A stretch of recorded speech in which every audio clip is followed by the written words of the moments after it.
KIT has been ranked #1 among the self-financing institutions of the country in the Atal Ranking of Institution on Innovation Achievements 2020 by the Ministry of HRD, Government of India.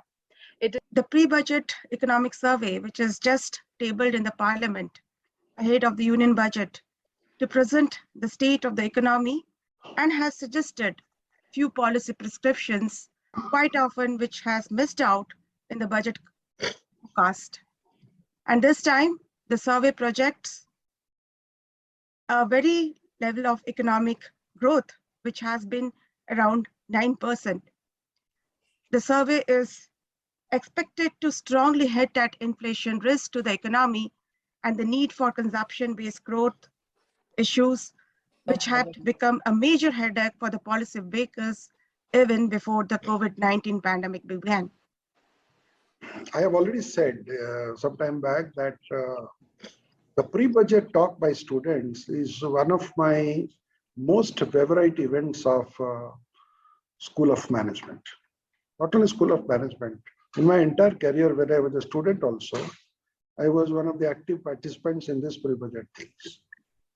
And in my entire career, I get very excited during the budget season. And there is a reason also. What is a budget after all? If you look at a budget, I will talk about a little bit of basic. What is a budget after all? When the last budget was presented by Nirmala Sitharaman, she had very interestingly quoted Rabindranath Tagore. She had read out a quote from Tagore, which said, "Faith is the bird which fills the light when the dawn is still dark. Faith is the bird which fills the light when the dawn is still dark." She knew very well that in a pandemic situation, though she was infusing close to 10% of the GDP, she knew that she was basically traversing through the dawn. And it is because of the extremely, courageous budget that she presented, which combined pragmatism with empathy. Today, when the economic survey was presented just about an hour back, her entire faith, the faith of the government today, the faith of the people at large, has been largely vindicated. The Finance Ministry to fulfill the normal people's expectations in the best economical way possible. Now, let's get into the detailed discussions. Today, we have 4 extraordinary panels to give us a detailed insight into this. Starting with finance, as India continues to languish from coronavirus outbreak, the interruptions from the pandemic impacted hard on India's fiscal indicators last year, with the central government's budget deficit soaring to an all-time high of 9.2% of GDP in FY21. Discussion on how we are expecting the finance ministry to take steps over financial sectors when it comes to 2022, and as general public, what are our expectations? Thank you, Tanya. So as we all know that last year, when COVID-19 took the whole world by storm, no one was sure about the economic climate that was about to be embarked. But one thing is very sure when we compare to the last year union budget is that a lot was dependent on the highly anticipated vaccination drive. This year, when the vaccination drive is in full force, the uncertainty still remains with the morphine virus. This has led to a very unstable market where MSMEs are affected the most. Under such a scenario, I assume that the government will be. And there are other 2 aspects related to. The budget formulation changed the delicate balance that the finance minister will face, and one is supporting different stakeholders of the economy to ensure that demand. And in the unserved and the underserved population, which largely belongs to tier 2, 3, or even rural areas, more inclusive partnership between banks and fintechs, while also incentivizing the process, will surely help achieve India's digitalization goal and the financial inclusion goal. Now, from the last year's budget, I think the allocated 1,500 crore did help the sector to reach where it is today. But having said that, this development, in my belief, is just the tip of the infrastructure transformation iceberg. So schemes like waiver and merchant discount rate has helped the fintech companies to push for more digital payments, right? Sorry. It has also put pressure on the supply side because without any service charges, there is very less innovation, right? Now, that India needs to spend 6% of its GDP on education. But in the year 2019-2020, 52 years since that recommendation, India spent only 3.1% of its GDP on the education. So one of the results of this underspending on public education is that over 1 million government schools, where over 248 million children, they have remained poorly funded. This is among the reasons why learning outcomes in India have been so poor. Whereas the National Health Policy of India, which came out in 2017, envisaged that India spend at least 2.5% of its GDP on health by the year 2025. 169 crores. So there is a reduction on the expenditure made for the Ministry of Health and Family Welfare by 9.6%. Budget 2021 was all about reviving the economy that got severely hit by the unprecedented pandemic. To bring back the country back on track, the focus had been let. As we all must know already, and also the failure of policymakers to recognize that poor health that is holding them back the country's progress.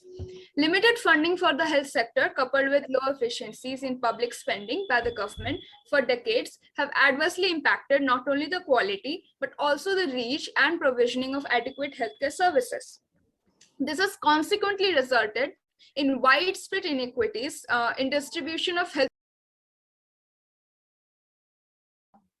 Even though at one hand, the agriculture sector is displaying tremendous growth and potential of being the prime sector, leading to the growth of the Indian economy, on the other hand, we had seen our farmers protesting at the Delhi borders for a very long time the previous year. But now, as the farm bill has been removed, the question arises that what were the reasons that the farm bills were removed? Dipayan, I would like you to answer this question. Thank you, Shubhra. I will definitely like to answer that. But at first, a very good afternoon to all. As we have seen, farm law is a burning issue since Narendra Modi passed the farm bill into the parliament. And since then, thousands of farmers, mostly from Punjab, Haryana, and Uttar Pradesh, have been camping at several development. They'll have swayed politically. The farmers are worried this exposes them to corporations who have more resources. For each year. Like if we take an example, like credit worth of rupees 11.6 lakh crore was given to farmers in the financial year of 2017 to 2018, which was much higher than the rupees 10 lakh crore which was set for that year. Also, we are seeing that India's budget may see the announcement in the steps of strengthening the agriculture lending by these scheduled banks and primary agriculture credit societies, where we will analyze what were the 2021 budget plan for infrastructure sector and what its impact has been thus far. The world has changed after the outbreak of COVID-19 pandemic, transforming our livelihoods, our economies, and most importantly, the health industry.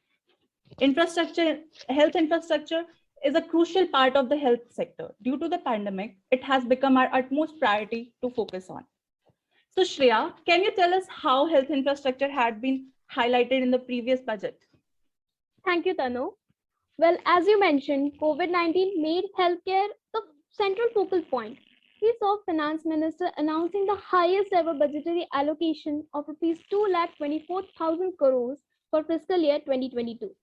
This was 137% higher than the budgetary allocations in 2020's budget session. Last budget, the government announced the launch of Pradhan Mantri Atmanirbhar Swasth Bharat Yojana, an outlay of rupees 64,180 crores over 6 years to strengthen the existing national health mission by developing capacities of primary, secondary, and tertiary healthcare systems and institutions to detect and cure new and emerging diseases. Indeed.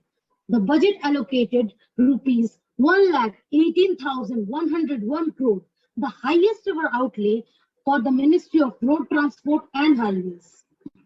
Rupees 2.15 trillion, along with internal resources rupees 7,500 crore, extra budgetary resources rupees 1 trillion, and gross budgetary support rupees 1.007 trillion.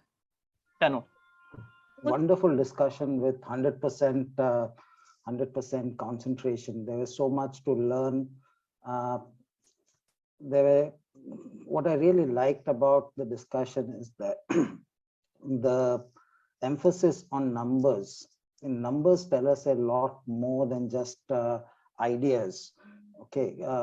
People, while I was listening, for some time, I kept forgetting that I'm going to judge the event because it was so beautifully presented by all the 4 teams that I think, I don't think it will be better presented in the actual panel, the way you people spoke, as if all professionals. I really feel proud to have. I was feeling like it is, as ma'am said, it is like all professionals sitting there, and the way the discussion happened, the matured way you have shown, I liked it very much. To distinguish between the 4 panels. All of you have done excellent. So let all of us give a big hand to, we can call it a virtual hand or whatever, to all the 4 panels.